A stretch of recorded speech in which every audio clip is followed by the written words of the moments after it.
सफल हो करके विद्यालय को गौरवान्वित करें।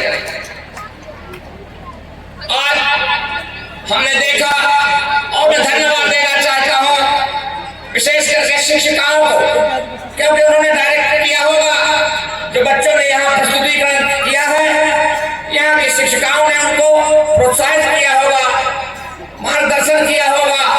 और जिस तरह से यहाँ के बच्चों ने राय नृत्य करके अन्य प्रदेशों के नृत्यों को दिखा करके और रानी झांसी का प्रस्तुतिकरण दिखाया, वो सारे के सारे धन्यवाद के पात्र हैं। हो सकता है कुछ लोगों के लिए मनोरंजन हो सकता है कि ये लड़कियां छात्राएं डांस कर रही हैं, नृत्य प्रस्तुत कर रही हैं, लेकिन मैं शिक्षक होने के नाते मैं ये कह सकता हूं जिन्होंने एक कार्यक्रम तैयार करने का काम किया है, उन्होंने विद्यार्थियों को बहुत ठीक तरीके से शिक्षित करने का काम किया है। वो छोटी छोटी बच्चियां इतने बड़े मंच में खड़े होकर के बिना किसी हिचकिचाहट के अपना प्रस्तुतिकरण दे रही हैं, आगे चल करके निश्चित रूप से वो अपने क्षेत्र का गौरव बनने का काम करेंगी। मैं बहुत अच्छे ढंग से यहाँ के शिक्षकों को भी कहना चाहता हूँ कि वास्तव में सही है, जिस विद्यालय के विद्यार्थियों को अपने धर्म के बारे में, संस्कृत के बारे में, पूर्वजों के बारे में, अपने महापुरुषों के बारे में शिक्षा दी जाती है, वो बच्चे आगे चल करके हताशा का शिकार नहीं होते। इस समय सबसे बड़ी जगत समस्या है सारे देश में कि जो बच्चे निराश हो जाते हैं, फेल हो जाते हैं, या बड़े बड़े अफसर अपने अच्छी तैनाती नहीं पाते हैं, हताशा के कारण आत्महत्या का शिकार हो जाते हैं। मैं शिक्षक होने के नाते अपने सारे शिक्षकों को और सारी शिक्षिकाओं को निवेदन करूंगा कि बच्चियों को खूब पढ़ाएं, खूब लिखाएं, आसमान तक पहुंचने का हुनर बताएं, विज्ञान बताएं, कला बताएं, IAS PCS तक पहुंचने की शिक्षा दें, लेकिन साथ साथ उनको अपने पूर्वजों की शिक्षा देने का काम करें, अपने धर्म संस्कृत की शिक्षा देने का काम करें। क्योंकि जो पेड़ है जिनकी जड़ें नीचे तक नहीं पहुंची होती, गहरी नहीं होती, छोटे मोटे आंधी में उखड़ जाया करती हैं, और जिस पेड़ की जड़ें बरगद जैसे मजबूत होती हैं, वो पेड़ आंधी और तूफानों को झेल लेता है।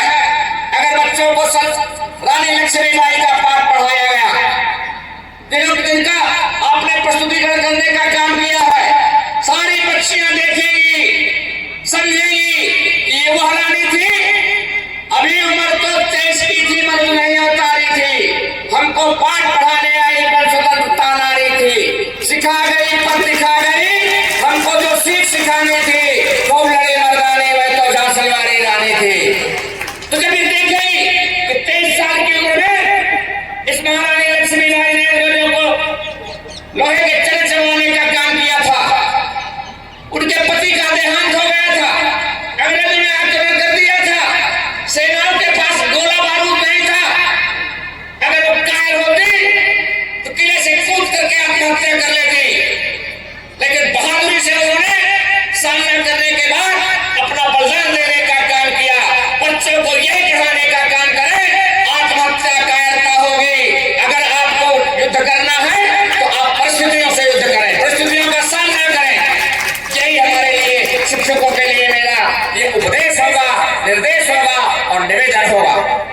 मेरे आज बच्चों ने बताया, अभी हमारे संचालक महोदय सशक्तिकरण की बात कर रहे थे, मैं बड़े गौरव के साथ, गर्व के साथ कहता हूं, और मैं तो ललितपुर से लेकर के बांदा, चित्रकूट, हमीरपुर, कौशाम्बी, फतेहपुर और प्रयागराज जाता हूं, विद्यालयों में खड़ा होता हूं तो पूछता हूं मैं कि बताओ मैं कहां से आया हूं, तो लोग कहते हैं पता नहीं कहां से आया हो। मैं कहता हूं एक लाइन पढ़ूंगा आप जान जाओगे मैं कहां से आया हूं। अब मैं उनके सामने एक लाइन पढ़ता हूं, बुंदेले हर बोलो के मुंह हमने सुनी कहानी थी।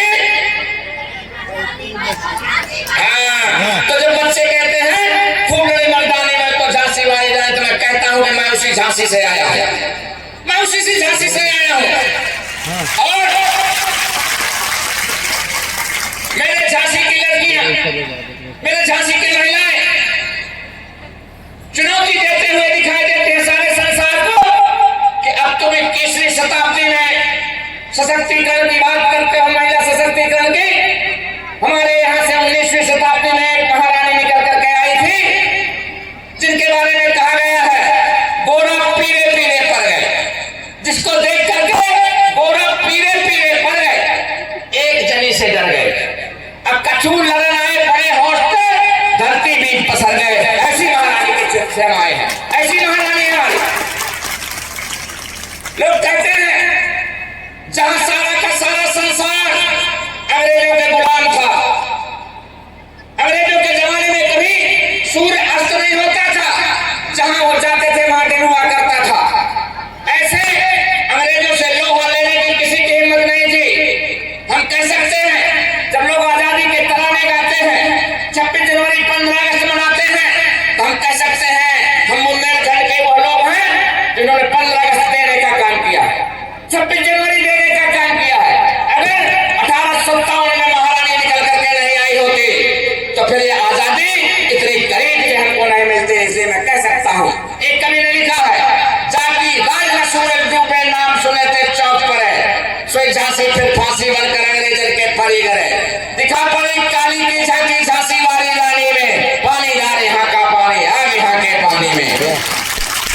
मैं इतनी बात कहते हुए मैं ये भी कहना चाहता हूँ, आप सारे के सारे सरस्वती के उपासक हैं, सरस्वती माता के आराधना करने वाले विद्यार्थी हैं, और लगभग वो सारा संसार है, हिंदुस्तान के सारे लोग हैं। एक बात और भी ध्यान रखनी चाहिए, हमें अपने गौरव को, हमारे अतीत को भी हमें बच्चों को बताना चाहिए।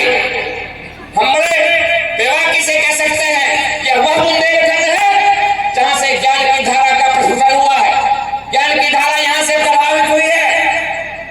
हम कहीं से ज्ञान अगर आया है तो हिंदुस्तान से सारे संसार को ज्ञान गया है।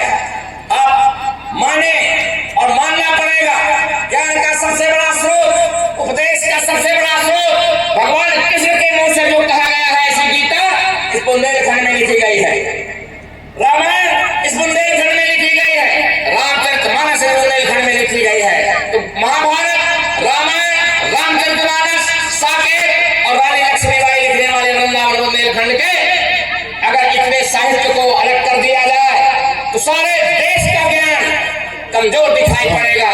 तो चाहे वो आदि कवि रहे हो, चाहे हिंदी का प्रथम पृथ्वीराज रासो क्या दैनिक रासो वहां का भी लिखा गया होगा, बुंदेलखंड में लिखा गया होगा। इसलिए हम कह सकते हैं कि ज्ञान की धारा इस बुंदेलखंड से प्रभावित हुई है और हम बुंदेलखंड के लोग। इतना ही नहीं, हमको जिन लोगों ने कमजोर बनने का काम किया है उन्हें बता देना चाहते हैं कि हम बुंदेलखंड के लोग वह लोग हैं जिन्होंने परमात्मा को भी पढ़ाने का काम किया है, राम को भी पढ़ाने का काम किया है, ब्रह्मा विष्णु और महेश को भी पढ़ाने का काम किया है। जो लोग जानते हैं जब चित्रकूट में अयोध्या से भगवान राम आकर के रहे तो 11.5 साल तक बुंदेलखंड के लोगों ने उनको छाती से छिपा करके रखने का काम किया और बताया, कहा कि नाथ हमारा पग पग जोहा। आदरणीय शर्मा जी, भगवान हम रास्ता को जानते हैं और आपको इस रास्ते से चलना होगा, और उनको अगर पानी बरसेगा तो आपको गुप्त गोदावरी ले जाएंगे, अगर कहीं भालू और रीछ मिलेंगे तो वहां हम भाला लेकर के मुकाबला करेंगे। इसलिए 11.5 साल तक राम को हमने छाती से छिपा करके रखा। अवधपुरी से चित्रकूट में जब लो राजा राम रहे, जब लो रहे बुंदेलखंड में तब लो पूर्ण काम रहे। और छोड़ दो बुंदेलखंड तक पड़े बड़ी हैरानी में, पानी डाल यहाँ का पानी आग यहाँ के पानी में। जब तक बुंदेलखंड में रहे किसी के छूने की हिम्मत नहीं हुई। यहाँ से गए तो सीता जी का अपहरण हो गया, ये सब जानते हैं। इसलिए और इतना नहीं, मैं तो जो कहता हूँ, जो ब्रह्मा विष्णु महेश की बात कहता हूँ कि उनको भी पढ़ाने का काम हमने किया है। बहनें जानती होंगी, पढ़े लिखे लोग सारे के सारे मंच पर बैठे हुए लोग जानते हैं, माता अनसुईया ने डाल दियो पालना, झूल रहे तीनों देव बन करके लालना। जब शंकर ब्रह्मा और विष्णु महेश को शिक्षा लेनी थी तब बुंदेलखंड में अनसुईया शिक्षा देने का काम किया था।